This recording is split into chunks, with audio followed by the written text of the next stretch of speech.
If folks are just joining, we're just going to give it a minute or two more to let others join, and then we're going to get started. So, thank you.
Okay, I think we're going to go ahead and get started.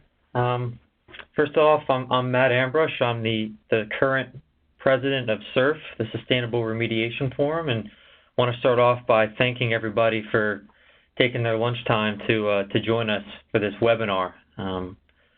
As some of you may know, SURF has done webinars in the past, and we're happy to be reinvigorating the initiative and being able to bring you guys things that we find useful in the world of sustainable remediation. So to kick the series off, I'm happy to announce that we've got Mr. Jason McNew, the current SURF treasurer, today to give us a presentation on the use of SiteWise. Jason is a PE. He's a senior engineer with EEA Engineering, Science, and Technology based out of Maryland. He has over 20 years of experience and works in the site characterization and remediation group within EA, responsible for the performance and management of site investigations, remedial designs, and remediation, and often finds himself using SiteWise. So I'm not going to waste any more time listening to myself talk. We're going to go ahead and turn it over to Jason and let him teach us a little bit about SiteWise. So thanks everyone again for joining, and take it away, Jason. Thanks, Matt. Thanks for the intro. Hopefully everyone can hear me okay. We'll have questions and answers at the end as I go through this, but absolutely feel free to leave a chat question or a question in the chat room, or we'll unmute everyone after we get through this, and we can kind of talk about anything that's come up during the presentation. So, as Matt said, I have used SiteWise a good amount, probably about 30 sites or so. I will admit I'm not an expert. I've done enough to know that I'm dangerous with it. It's a fairly easy system or software to use, but it does have some nuances. So when we were talking to SURF, we thought it might be a good idea to kind of give a little intro for some, folks that are on the beginning end of this or even in the intermediate end, just to give an idea what it's all about and how it can be used. There's been a lot of talks of using it, but I haven't seen that many on really getting into it and how to use it. So that's kind of the goal with this presentation. So I have to start with a little bit of a shameless plug for the Sustainable Remediation Forum for those that are on the call and are not familiar with it. You can see our missions listed there, and it's pretty self-explanatory. We're looking at outreach and trying to promote sustainable remediation across investigations, remediations, any type of environmental based work. We do this through a couple mechanisms, technical sessions at the AEHS conferences. SURF has been and will continue to be a partner with AEHS at the Amherst conference in the fall, as well as the San Diego conference in the spring. We offer a case study library available on our website for our members, and we do publications, such as the white paper we did already 10 years ago with exciting and new 10-year white paper coming out soon. So as I mentioned, we have a website. We do things, announcements on LinkedIn and Twitter, and we do have a newsletter that we send out, which kind of keeps everyone up to speed. So by all means, come check us out on our website, learn more about SURF, and we hope some folks on this call that maybe aren't members will be driven to become members after this webinar. So real quick about SiteWise, it is a spreadsheet-based software. It's basically Excel with a bunch of macros in it. It was developed by the Army Corps of Engineers, Navy, and Patel a while back. It allows you to put user inputs in there based on the activities that you're doing, and out of that, it'll generate GSR metrics, such as the ones I've listed there, so that you can look at different remedial alternatives or components of a remedial alternative, see how they compare against each other. And I'll walk through that when we get into the software itself, and then I'll kind of give a hypothetical at the end to kind of show just a quick and easy way you can do this. The current version is 3.1. I've heard some grumblings or even rumors out there that there might be a newer version coming out at some point here, but I've yet to confirm that. So for now, we're living with 3.1. And the most recent version, the 3.1, added, I think the big add was adding sediment to this. Before, there wasn't a lot of options or inputs involving sediment dredging and things like that, capping. The best part about it, it is free. It is absolutely free to download.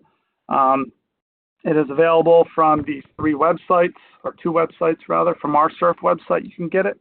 You can also get it directly from the Navy. And on the Navy website, I know these are long links. If you just type in SiteWise, you'll get there. There's a user's guide that's very helpful in explaining how to go through it and some things to look out for as well. So kind of piggybacking off of what I'm giving you, the 5-cent version, that might be the dollar version of really how to use this software and what you can do with it. So we're going to kick off a live demonstration. I'm just going to run this through my computer here to give you an idea, kind of tab by tab, spreadsheet by spreadsheet, what you're putting into this, what you're getting out of it. We did a little trial run, and this seems to work okay as far as pointers and going through screens, but I've been assured if things are being a little laggy because of the base that we have on, I can slow it down and make sure that you guys aren't missing any key items. So we'll get into this demonstration right now. So when you go in, hopefully everybody can see this okay. When you go into the website, you're going to download a file that is going to be a zip file that's going to say SiteWise 3.1. That is your zip file. When you open up this zip file, it's going to give you all these individual Excel files. Fear not, you do not need to do anything with almost all of these. So that was one of my major mistakes, is I thought I had to update all these, and you don't. They are cross-linked together, and when you go through the main sheet, it will populate those automatically for you. So it's very nice. There's really only 2 sheets you need to use. So just going back, once you extract it, you'll wind up with all these files. So the main ones you're going to be using is the SiteWise input screen. That's where you're going to put everything in. And then once you're done generating your alternatives, you'll go to the final summary, and that's the way that it will do the comparisons for you. So we'll just kick it off. We'll start up by opening the input sheet. So this is going to open basically all these spreadsheets. It will take a little bit to open because it's opening them all, so it takes a second. So don't be worried if it takes a little bit longer than the normal Excel sheet. It brings you up to your main screen. Looks like the capture from my presentation. Go figure. You can just click to close that, and then here's your main entry screen. So this is where you're going to start pretty much from scratch. So it asks you for basic site information, your name and date, whatever you want that to be, the name of your site. So I'm just going to put JM, or we'll put JM in here for my username, and we'll put site name as SURF. Okay, so now what you're going to do is you're going to decide, and this is what I recommend kind of doing ahead of the time, just on a piece of paper. It's kind of building your hierarchy of your remedial alternatives that you're going to be looking at. So a classic one might be looking at a pump and treat system versus an injection, or looking at doing nested wells versus traditional individual wells, or looking at solar power versus diesel fuel for pumps or for things along those lines, or gas. So ultimately, you're going to have 2 different remedial alternatives, or more, 3 maybe, that you're going to compare. So this is where you're going to give it its name, and then under the remedial alternative name, and then below that you see it says alternative file name. This is what it's going to call it on your computer. So if you type out something really long-winded in the remedial alternative name, and you don't want to call it that, you want to call it alternative 1 maybe to match your FS or something else, you can just put whatever your file name you want it to be. Below that, it says choose electricity profile. So this is kind of neat. It will customize this and normalize your results to the state in which the work is being done. So it looks at the source of the energy within that state, whether it's hydro, coal, nuclear, or whatever type of energy it's using, it'll customize that to that energy profile. So I'm sitting here in lovely hot Maryland, so I'm going to put Maryland in there. So on the right side, this is where a big confusion for me was as well, as it says components. And in logic, you would think, well, that's all the individual components that I'm comparing against, but it's actually components within the remedial alternative. So you may look at a remedial alternative that's going to be an excavation, followed by maybe an injection. So your component would be excavation. Component 1 would be excavation. Component 2 would be injection. Well, you may compare that to what if we do excavation and thermal treatment. So your component 1 in that remedial alternative would be excavation, and your component 2 would be thermal. So think of this as like the sub-remedies within your main remedy, whatever your different components of the work is. So you may just want to look at one component. Maybe the excavation is the same for both of your alternatives, so you don't really need to factor that in necessarily. You might just want to know what's the difference if I do a thermal treatment versus an injection. So you can simplify this and customize based on what you're really looking at and what the differences are you're trying to compare. Or you can take this full realm and look at every single thing from start to finish, and that is going to give you more of a direct comparison of like percent reductions when you're looking at the whole. So let's just go in here and let's just do a remedial alternative. Now I'm just going to call it alternative 1. We'll make it simple, spell right, alternative 1, and I'm just going to call it alt 1 for my name, okay? So this question right here, do you want to reload a previously saved remedial alternatives in SiteWise input? That's if you've already completed one and you saved one and you want to go back and revise it because you changed your mind and maybe you don't want to do as many wells, or maybe you want to see how things change with different input parameters. That's where you can do this, and we'll come back to this after I generate one. So I'm just going to go through these sheets real quick and give you an idea, and then we'll go back and we'll build this site. So when you click over component 1, your first tab, and you can rename these tabs to whatever you want to make it easier on you. I tend to not do too much because I'm afraid I'm going to screw something up. So I will just fill in the white boxes, which is really what you're supposed to do. The white boxes are for you to enter, and the yellow are kind of drop downs. So you come into this sheet right here, and this is where you're going to put all your input parameters. So it's grouped by different types of information. So material production, these are going to be your well materials, PVC, sand, bentonite, concrete, all those type of materials. Treatment materials, if you're doing injection work, using hydrogen peroxide or doing different things. And this is where you go through. So I'll just go one by one so you can pick your schedule, PVC 40 or 80, your diameter of your wells, the number of well steps. It's pretty self-explanatory when you get through here. In the treatment side's a little bit trickier. It's going to ask you for the number of injection points, the amount of material, and then ultimately the number of injections per point, so if you're going to go and do a duplicate effort. So that's pretty straightforward. Where the tricky part comes into is treatments, or the treatment product. So when you do the drop down, you have options here, and some of them are pretty common: hydrogen peroxide, you see soda ash, EVI, vegetable oil. Then you get into these material A, B, C, F, very high impact, medium impact, and that's where the question comes. What I don't see here is I don't see persulfate, I don't see permanganate, I don't see some of these other things that we may use. So this is where your user's guide is going to come in very valuable. In the user's guide, I think it's table 8.2, or in the back of user, you'll find it. There is a list of what different products they classify into these categories as far as very high impact or medium or etc. So consult that, and then you pick the appropriate one. My guess is when they come out with a new version of that, you'll see this drop down have a lot more of these items as things become more regularly used and proven. Same with treatment media. This is where if you're running running water, air through carbon, here's where your carbon would be picked in, whether it's regen or ion exchange. Construction materials, if you're putting liners down, if you're using concrete for caps or cement, go through this. Decommissioning, if you're going to take out wells, this accounts for that. Silk curtains, bulk materials, etc. So this is if you just know, hey, we're bringing in X many pounds of fertilizer or any square footage of tons of asphalt, whatever you want to say, you could go in here and enter that in manually. And then you could do multiple. So maybe you're going to do in round 1, you're going to do so much hydrogen peroxide at 50 points, and then maybe round 2, you're only going to come with 20 points. So you can customize these and go across the board.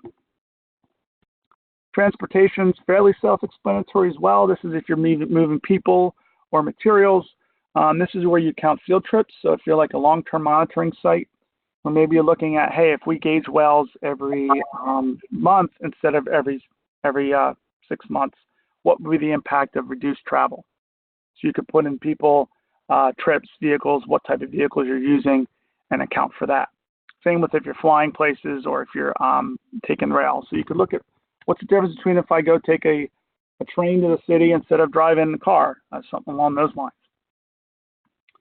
Equipment transportation also, it's fairly self-explanatory. This is if you're bringing an excavator on site, what's that impact? If you're bringing anything else, a lot of times I will put materials transport in this column because it's not really well set up otherwise.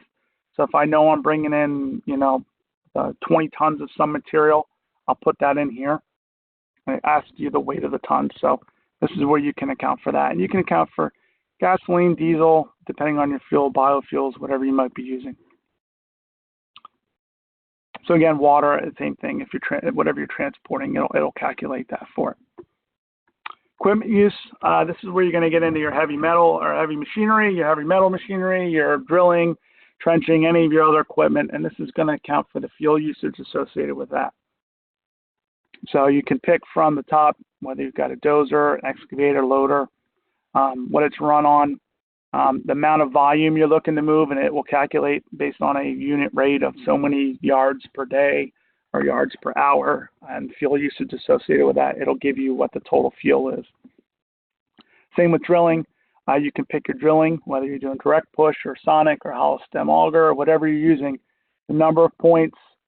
This does it by time, so you should have a good idea, hopefully, of how long it takes to drill one well that you're looking to do or one boring that you're looking to do.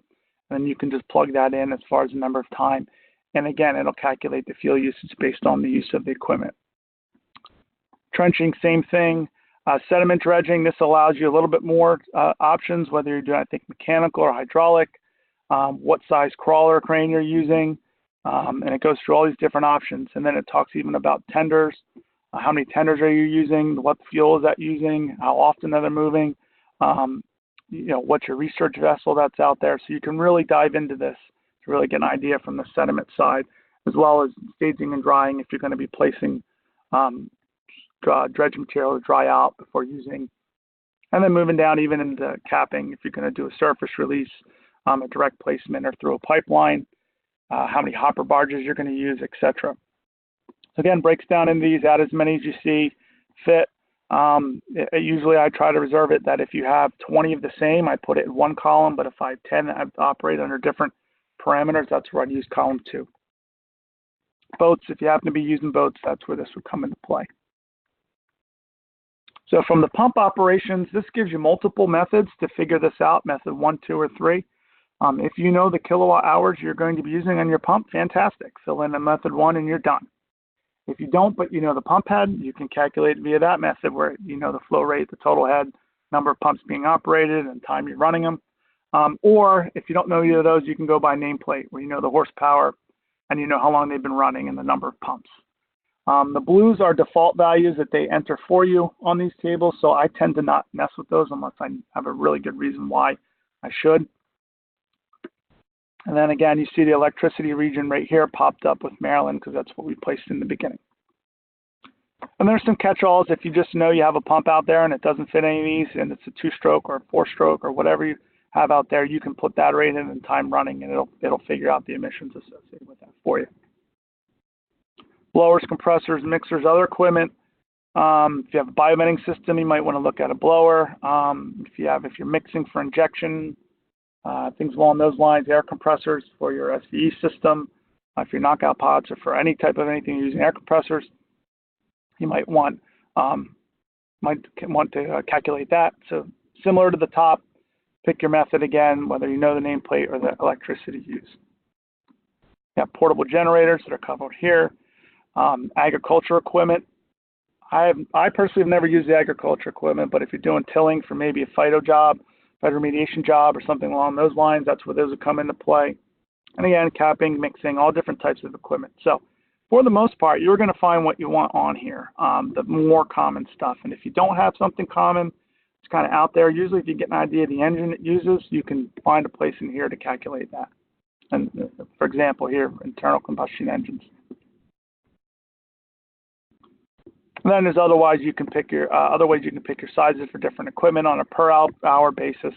Again, I've never done that, but you certainly can jump into that and really dive down. You can count for the number of hours of labor that calls into or works into accident risk. This will calculate an accident risk based on the work you're doing. And there's some other just fill in the blank things that get pulled through that I'm not sure they're necessarily part of any major calculations, but it's just to kind of capture, such as the dollars you're spending on lab analysis, and then some other things that you may know. Maybe you already know that we're pulling in this many emissions and we want to start with that. So that's where you would enter into this box right here. Residual handling, this is going to be mostly for your soil and your waste materials. The top one is where I live most of my life for excavation jobs as far as calculating where it's going. You're going to want to know how much waste you're going per ton. So you're doing 22-ton dump trucks, the number of trips, and the number of miles per trip. So this is going to count for the moving of the material as well as disposal of that material. So if you put in 22 tons of soil, or 1,000 tons of soil, you have to break down how many trips is that, how many tons per trip, and it will figure out how much material is going to the landfills. And you can do that hazardous versus non-hazardous, as you see right here in the next box, landfill operations, hazardous or non-hazardous. So it will evaluate that as far as separating, how much material is going into each pot there, whether it's non-haz or haz, and it'll give you the landfill and methane emissions rates as well. If you have any thermal oxidizers or catalytic oxidizers you're using, this is where that would live in this box. So you'd be able to pick what you have, regen, fixed bed, whatever you're using, pick the fuel type that you're using, and then from there, enter in these data and it'll tell you. And then lastly, if you know you're bringing, I had a site where we had to bring water in to the site to rehydrate after thermal treatment, desorption, ex situ thermal. So before we compact the soil, we had to rehydrate it. I was able to capture how much water we brought in from off-site in this box right here. So I was able to say, X many thousands of gallons. Okay. So if you have any questions, we can go back to these as we go at the end here. But there's multiple tabs, so you do it for each component. I try to do as much as I can on one component. That way, I'm not really, getting lost in all these different tabs. If you cycle through the components, you will get to the calculation sheet. This is a really helpful calculation sheet, which honestly I didn't learn until not too long ago. This is a great way. If you let's go back to component 1 here and scroll up to the top. One of the things I always scratch my head in, because I don't do enough, is figuring if I'm going to put in wells, how much sand and bentonite and gravel am I going to need to finish that well? I have no idea. You can do the math. You can kind of figure it out. Or you can go to this trusty calculation sheet, put in your information here based on what you have. You see on the left side here it has A, B, C, D, E, F, all these letters all the way down. And on the right side of this, if you scroll over, it'll actually give you a little diagram, flush mount, above ground with those corresponding letters. So you can put your information in here, how much screen, how much riser, how much sand you need, how far above the screen, all that. And it will spit out down in this table the volumes of those materials. So even if you're not doing SiteWise environmental, a footprint analysis, if you need to know how much to order, this is a great little tool to do that as well. But it will help you fill in those blanks. And that's what it gives you. This orange down here is the calculation based on the number of wells. So this is the results per well right here, and then this will extrapolate based on the number of wells you said. There's also some other things down here. It can normalize. If you know the actual use and breakdown of your distribution, you can put it in here. So if you're in a specific part of a state that uses differently than the state average, you can adjust that accordingly, and it will give you the emissions factors associated with that. And then there's a bunch of other things down here, which honestly I don't touch because I'm afraid to touch those. But by all means, if you're into this and you're into looking at the numbers and making sure that they all jive with what you have, by all means, go through these, and you can see how these different calculations are generated. So the next tab over, footprint reduction. This is where you can capture your different types of energy sources that you're using. So you're using microturbines, wind power, solar, etc. is all captured. And if you have any renewable energy certificates, you can put these in components right here. So if you know your wind power, yes or no. If it's being used, you type in yes, and then you can change this to enter all this information in here. And it does give you some little cheat sheet figures on the right here and things it'll help you out here to figure out which region you're in and all that. So I have not done a lot with this. Unfortunately, none of my sites have used a lot of solar or wind power. But if they're being used, this is by all means the way you would capture that into your project. And it's also a way you might want to look at. Maybe we're using wind power instead of diesel fuel, and that's how you compare that.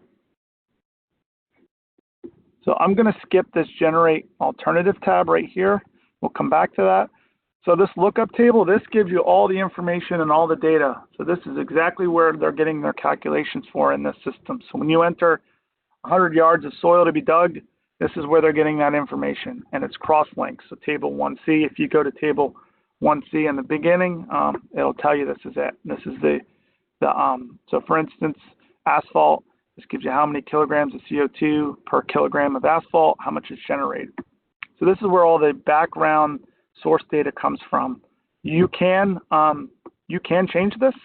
You can change these defaults if you have numbers that tell you should. You can change them anywhere in here, and you can also click at the top here, reset the default. And what they also do, in case you want to look at these, is on the very far right, it says look up table defaults.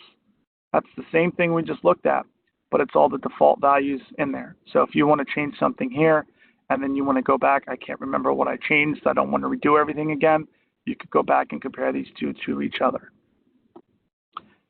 And lastly, in the notes, this is a great way just to make any type of notes for anything you're wanting to do. It's this changes to lookup table in the top left here, but honestly, you can put whatever you want in here. So this might be where you want to capture your basis for how you're doing this. And one thing I probably should have started off saying is when you're doing these, I highly recommend keeping a list of assumptions, keeping a list of the unit rates you're putting in there, the justification for those, kind of a little bit of like a why we're doing this and what we're going to hope to get out of it. So this will help you when you hopefully write this up and tell everybody, look how wonderful this is. You can have the basis and the assumptions behind it to say this is what we did. I'm seeing these on some proposals. I'm seeing EPA, some regions come back, say we want this type of evaluation done. Not only in the FS stage, I had one EPA person ask me to do it after the fact, which was interesting, but we were able to kind of look through the things that we did implement and what the impact was.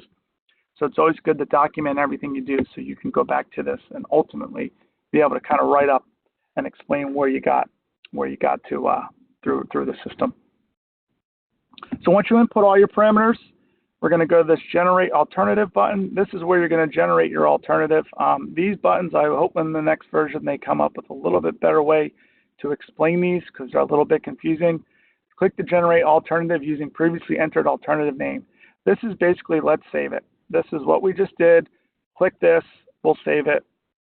This is to replace something with the same name. So if you open something up and you're redoing it, this is kind of save over, this is save new. So if you click this, if you've done something, alternative 1, let's say, you open it back up, you go back in it a week from now and you change some things and you click this top button, it's going to create another one of those and it can be a little bit confusing. So if you want to take a note of anything here, this is a good one to say this is top one's kind of save as new and this bottom one's kind of save over.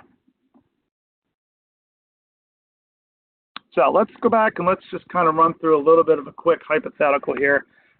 These numbers are kind of sort of made up quick, so don't yell at me if they don't make sense as far as my input values, but I kind of ran through some quick things here just to kind of give you an idea.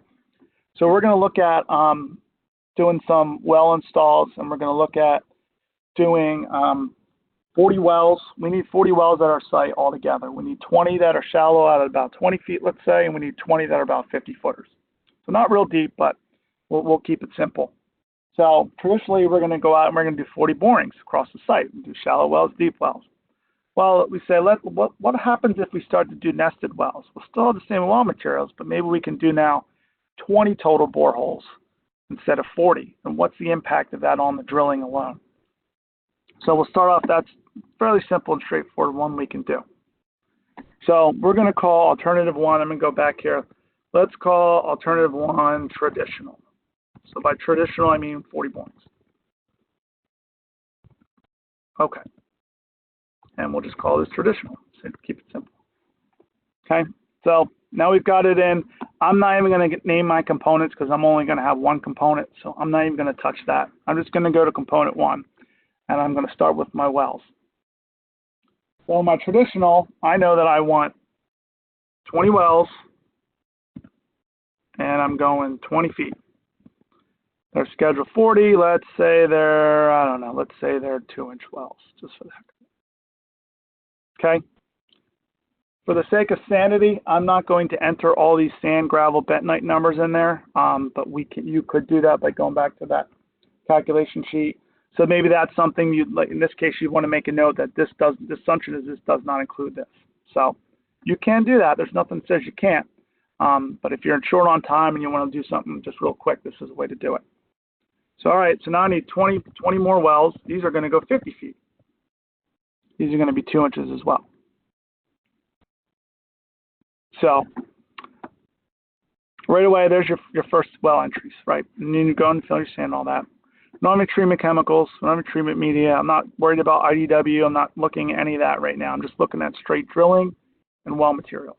So I scroll all the way to down here, down to drilling. Well, these are all going to go in as hollow stem auger. So number of drilling locations, we're going to have 20 shallow ones again. My drillers are pretty good. I think they'll probably do them in 4 hours each, all said and done. Now we're going to go, well, we got 20 more that are going to be 50 footers.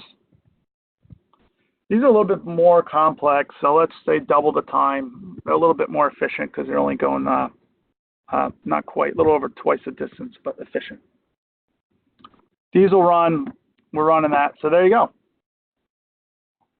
So I do want to look at one other thing, though, because one of the other big things about this is the IDW. I said IDW earlier. I'm talking more about some of the other drilling type stuff they're left with. But from a soil standpoint, from a soil cutting standpoint, let's go down here and let's just look at the very bottom, residual handling. Okay. So I just did some quick math, and let's say for the traditional wells, we're going to have 70 tons of soil is what I came up with real quick. So I think we're going to have 4 trips, 4 trips for that.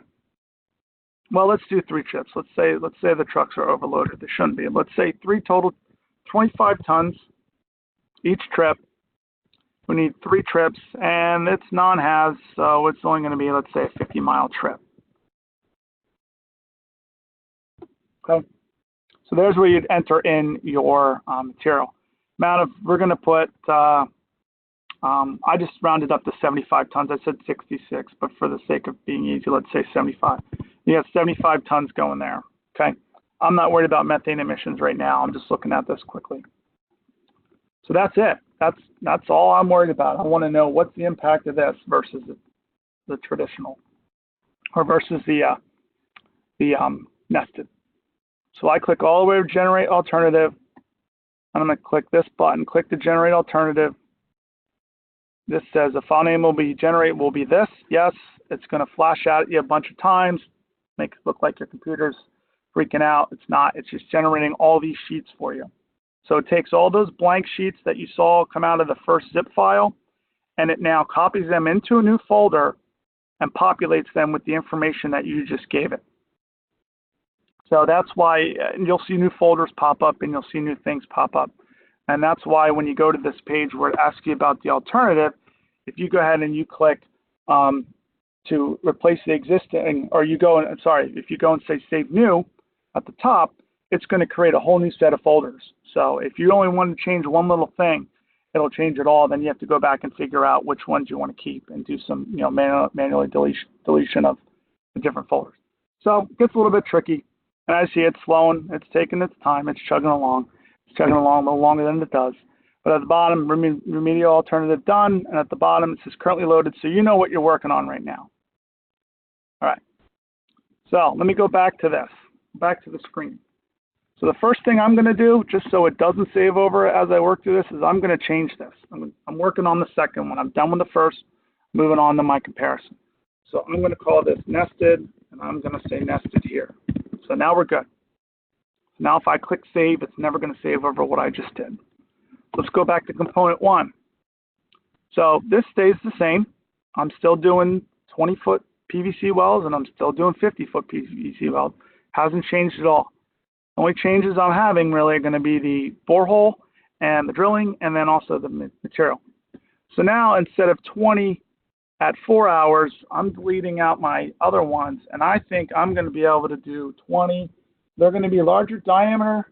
So let's say they're going to take a little longer. Let's say they're going to take 10 hours a pop, 10 hours a piece, instead of the 8 and 4. So hopefully everyone follows that. So we even though we have 40 wells, we're doing nested pairs, so we're going to do two wells per borehole. So we cut the number of drilling in half, the number of boreholes in half.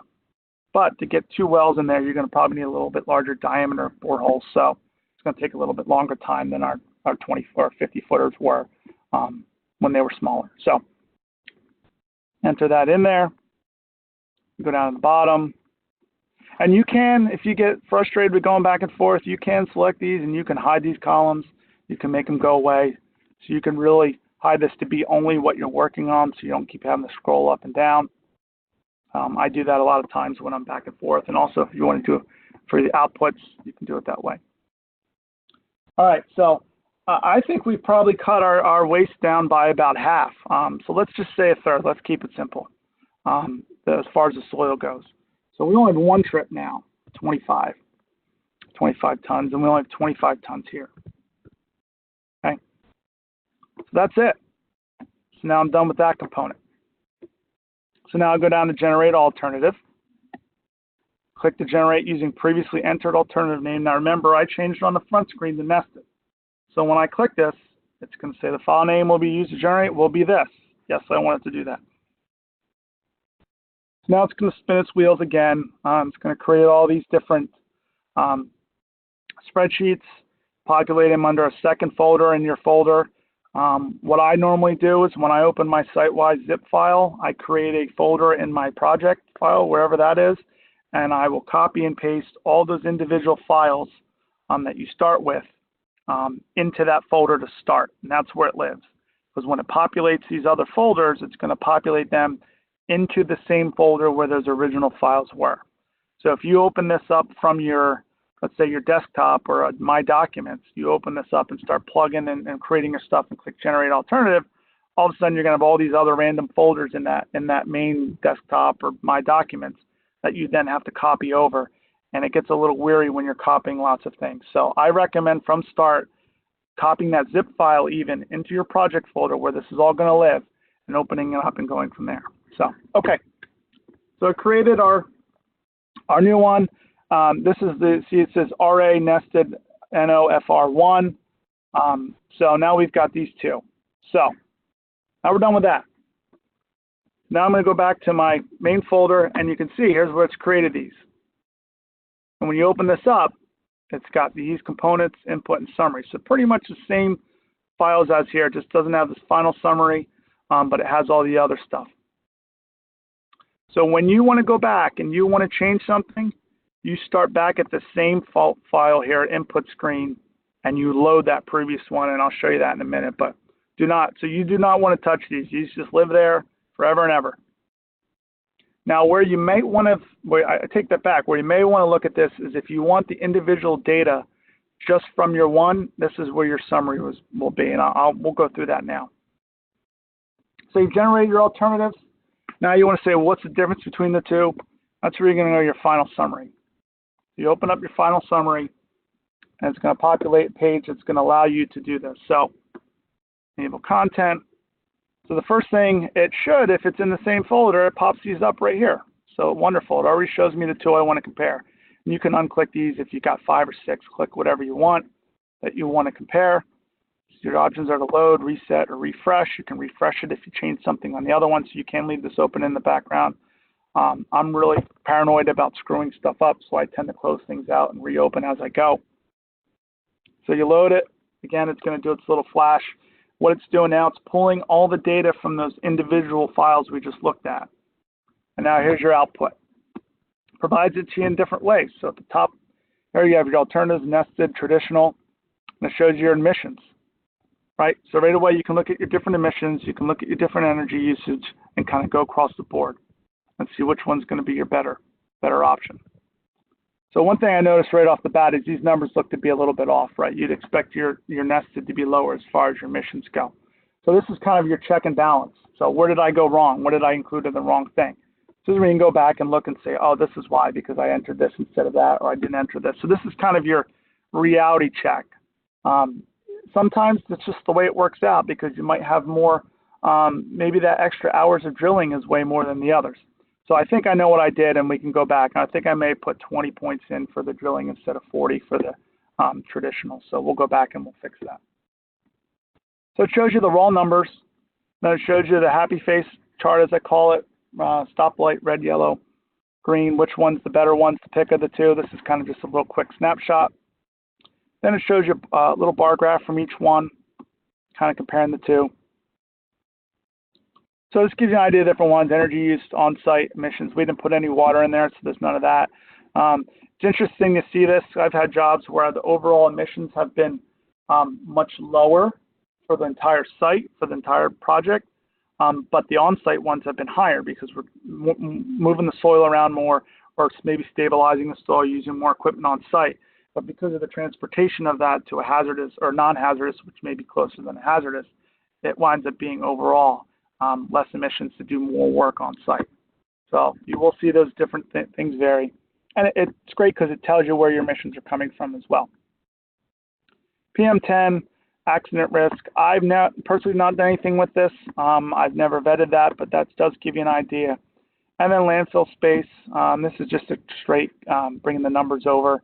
If you're doing different, maybe you're taking some to hazardous and some to non-hazardous in this method or alternative, but another one you're doing different, this is how you can look at that. Last thing it does is kind of cool. It normalizes everything to one.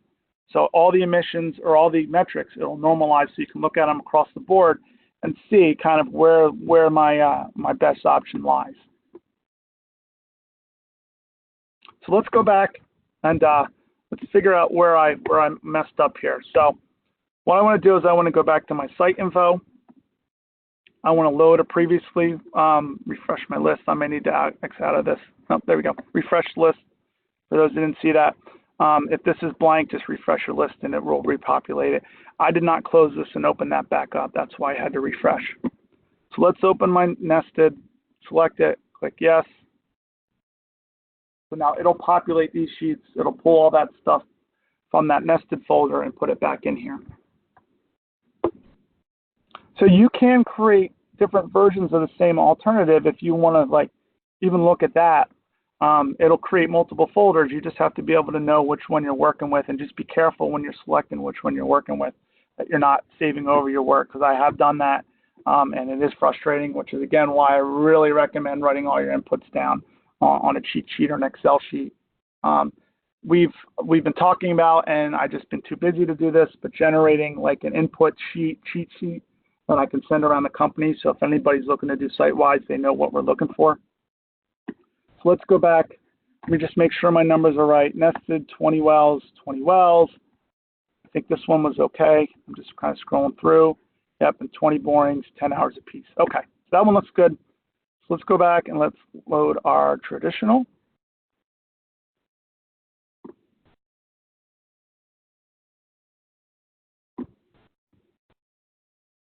Give it a second here to pop up.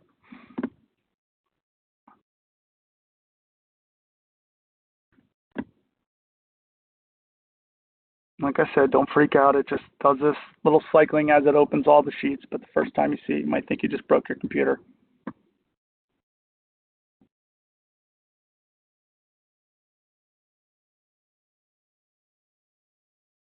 There we go. It's unloading. Cool. Okay. So 2020, let's go down here. Yeah, so there you go. So I had 20.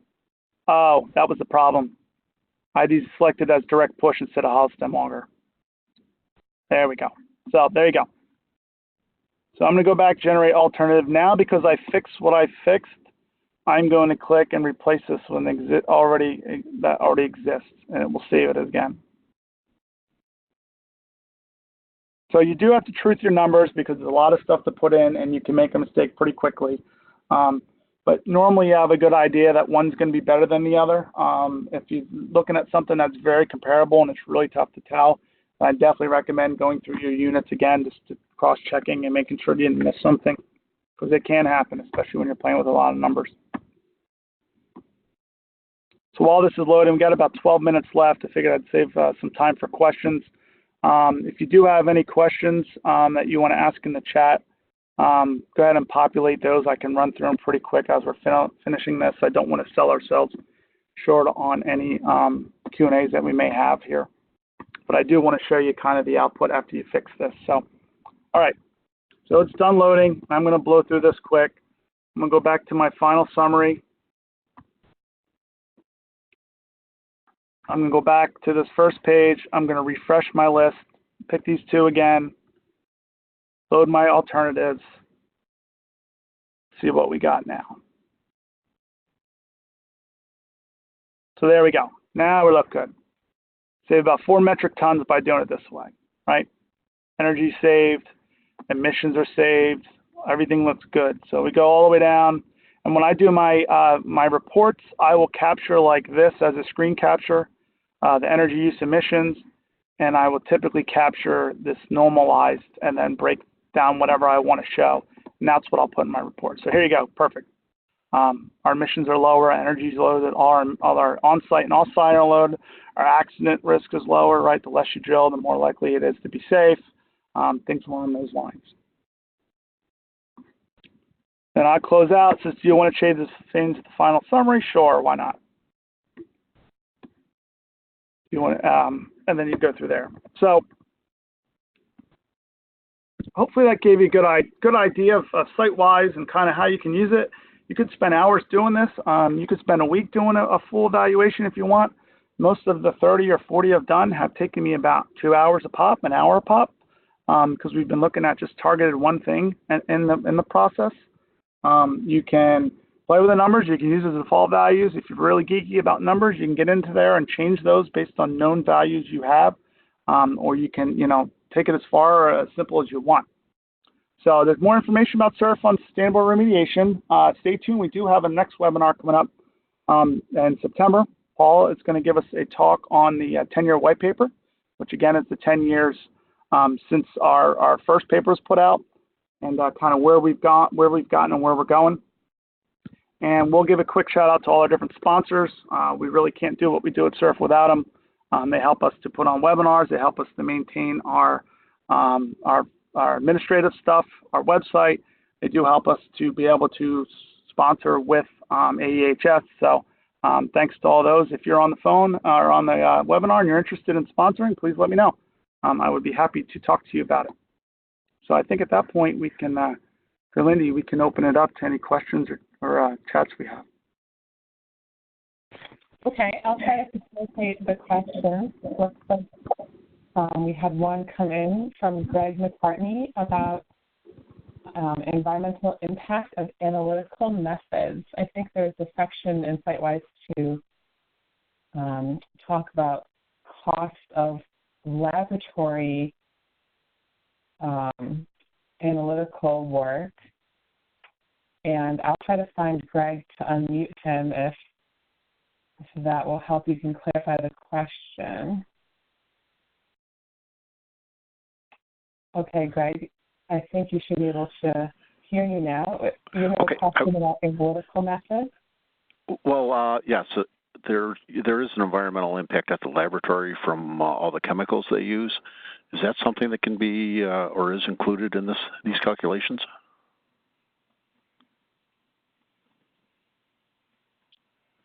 Yes, there is a way to do it. I think Jason's pulling it up on the screen. I think. Sorry, I muted myself. I'm quiet myself. I got tired of hearing myself. There, unfortunately, I don't think there is necessarily that clear cut, like how much methanol or acetone or whatever is being used in the disposal of that, those kind of things. There are some things that are just not in SiteWise that you kind of have to fit to where you see them fit the best you can. But I absolutely think that would be a great component of the new version because there's a lot associated with not only just the analysis, but the transportation disposal. I have done SiteWise evaluations where I've looked at like long-term monitoring frequencies, and we've looked at even remote sensing, and we've looked at other types of sampling where we would limit the number of trips and samples delivery and sample transportation via FedEx or UPS, via air, ground. So I've looked at the laboratory impact from a sample transport, but not so much from the chemicals themselves. But I think that would be a great addition.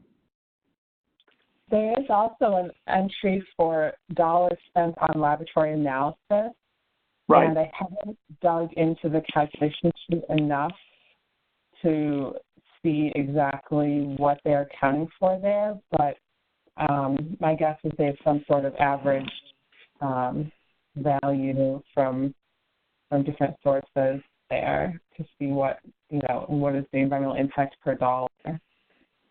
Yeah, and I'm not sure what the output would be. It would have to be in the realm of those metrics. Let me see. I'm just going to scroll down here while you guys are talking.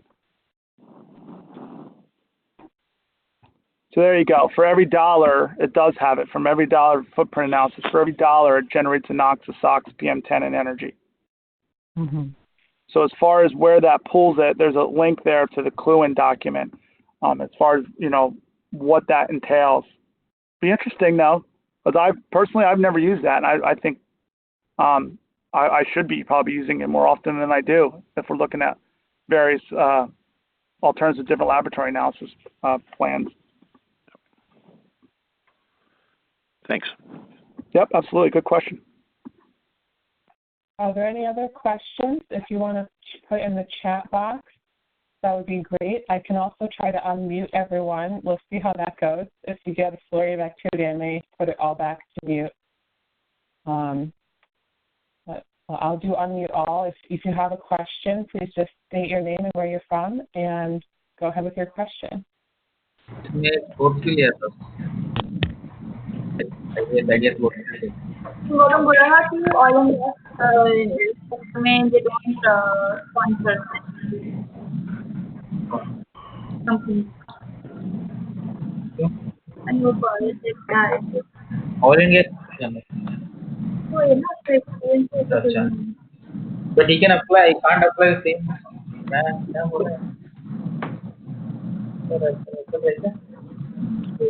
I might have to ask a question or not. There might just be someone background that probably didn't realize they're unmuted. I think we have a lot of background noise. Natalie H. She says cannot hear the questions. I think I'll go back to muting everyone, and if anyone else has any questions, just feel free to put them in the chat box. Yeah, and as you guys do this too, if you guys get into this and you have questions, by all means, you can reach out to me. I'd be happy to help you. Like I said, I'm certainly not an expert. I've done enough of this to know I'm a little bit dangerous. But you can email me, treasurer@sustainablерemediation.org.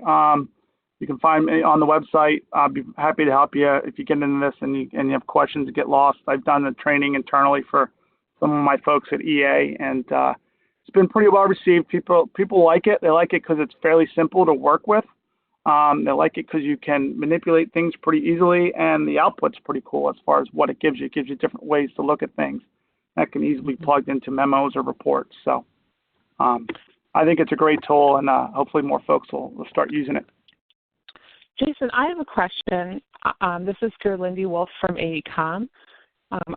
I've had a lot of cases where people are interested in looking at environmental impacts of alternatives, but they may not be fully fleshed out yet. They might be more in the conceptual design phase, so you might not have a lot of you might not know exactly how many wells or things like that. You may just have sort of some preliminary ideas. Have you encountered any sites like that, and what have you done? Do you just do a lot of assumptions? Yeah, I mean, I've done a lot of assumptions, or what I've done is I've even tried to figure out things on a unit rate. There's not really an emissions efficiency when it comes to drilling. If you run a rig for 4 hours, you don't get less of a unit rate of emissions than you do if you run it for 1 hour. So I've gone where I've calculated like what's the emissions associated with drilling one 20-foot well, and then use that as a unit rate. And then as I built things out, I said, all right, well, here's 30 wells or 50 wells or something matter. What's the unit rate of transporting one truckload of soil? What's the emissions associated with that? So I've done that. I've done where I've just kind of plugged in 3 different variables, like a low, medium, and a high, to see what the differences are. I think one of the key things too is what you do with the information itself. There's a lot, I've seen before where people have looked at like what we just did. We just did looking at wells, nested wells, and they said, hey, by putting in nested wells in, we're going to reduce our emissions by 30%. And that's not necessarily true, because over the whole project life, that might only be like 0.5% of the total emissions from the project. So you have to be careful how you're reporting these. I usually, unless I'm looking at holistically the entire project, start to finish, I'm usually reporting my results in differences. By doing this versus this, it's a reduction of X number, X pounds, or versus a percent, because a percent implies you look at the whole thing. So that's kind of a little different answer to your question, but from the first part, I think you just kind of got to work with what you work with and keep that detailed list of assumptions. So if things change, you can go back and rebuild it where you came from. Yep, I think we had similar approaches. Looks like we had a question about aggregate. I'll unmute her, so if you would need to clarify the question. I'm not sure if your mic's live, but it looks like it's metrics for riprap and aggregate. There is materials down here is gravel. We've got a minute, right? We got 2 minutes. Let me pull this up real quick so we have the time. This is the user's guide. And this will I think this is one of the key things that I came across that I wish I'd known earlier. So let me get all this other stuff out of my way. So when you scroll to the back of this, table A-2, I think it is. Here you go. So this gives you an idea of some different materials and where they fit into the very high or the high. So you have glass fiber, HDP pipe, regen GAC, chromium steel, sodium persulfate, green sand, permanganate, etc. So lime's in there, cement's in there.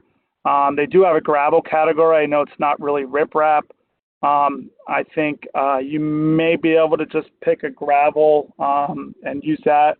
Although I don't know that very low categories how I'd classify it. But I guess riprap would probably be less intensive than refining things down to a smaller diameter. Not really sure, but you'd have to kind of pick the best you can find and categorize it as such.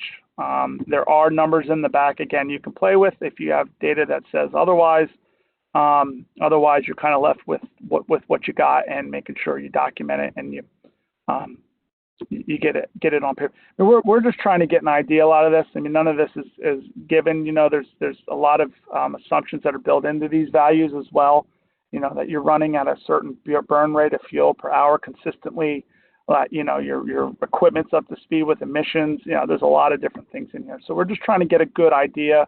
I've never used these to get a number to then verify that number to cross-check it against actual data. You kind of just got to pick what you can, and it gives you a good snapshot of where you're at.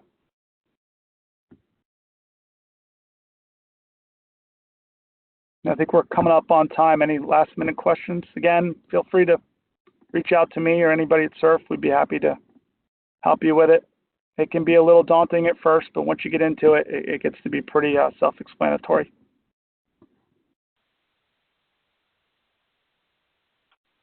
I don't see any more questions coming in, so I think that's a good place to end it.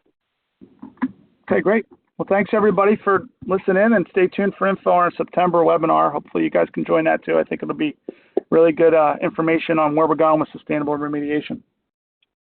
I want to add one more note that webinar recording will be available to SURF members on our SURF website. So if you are a SURF member and you want to go back and see the webinar again, the link to the webinar will be posted on the SURF resource materials sometime later this week.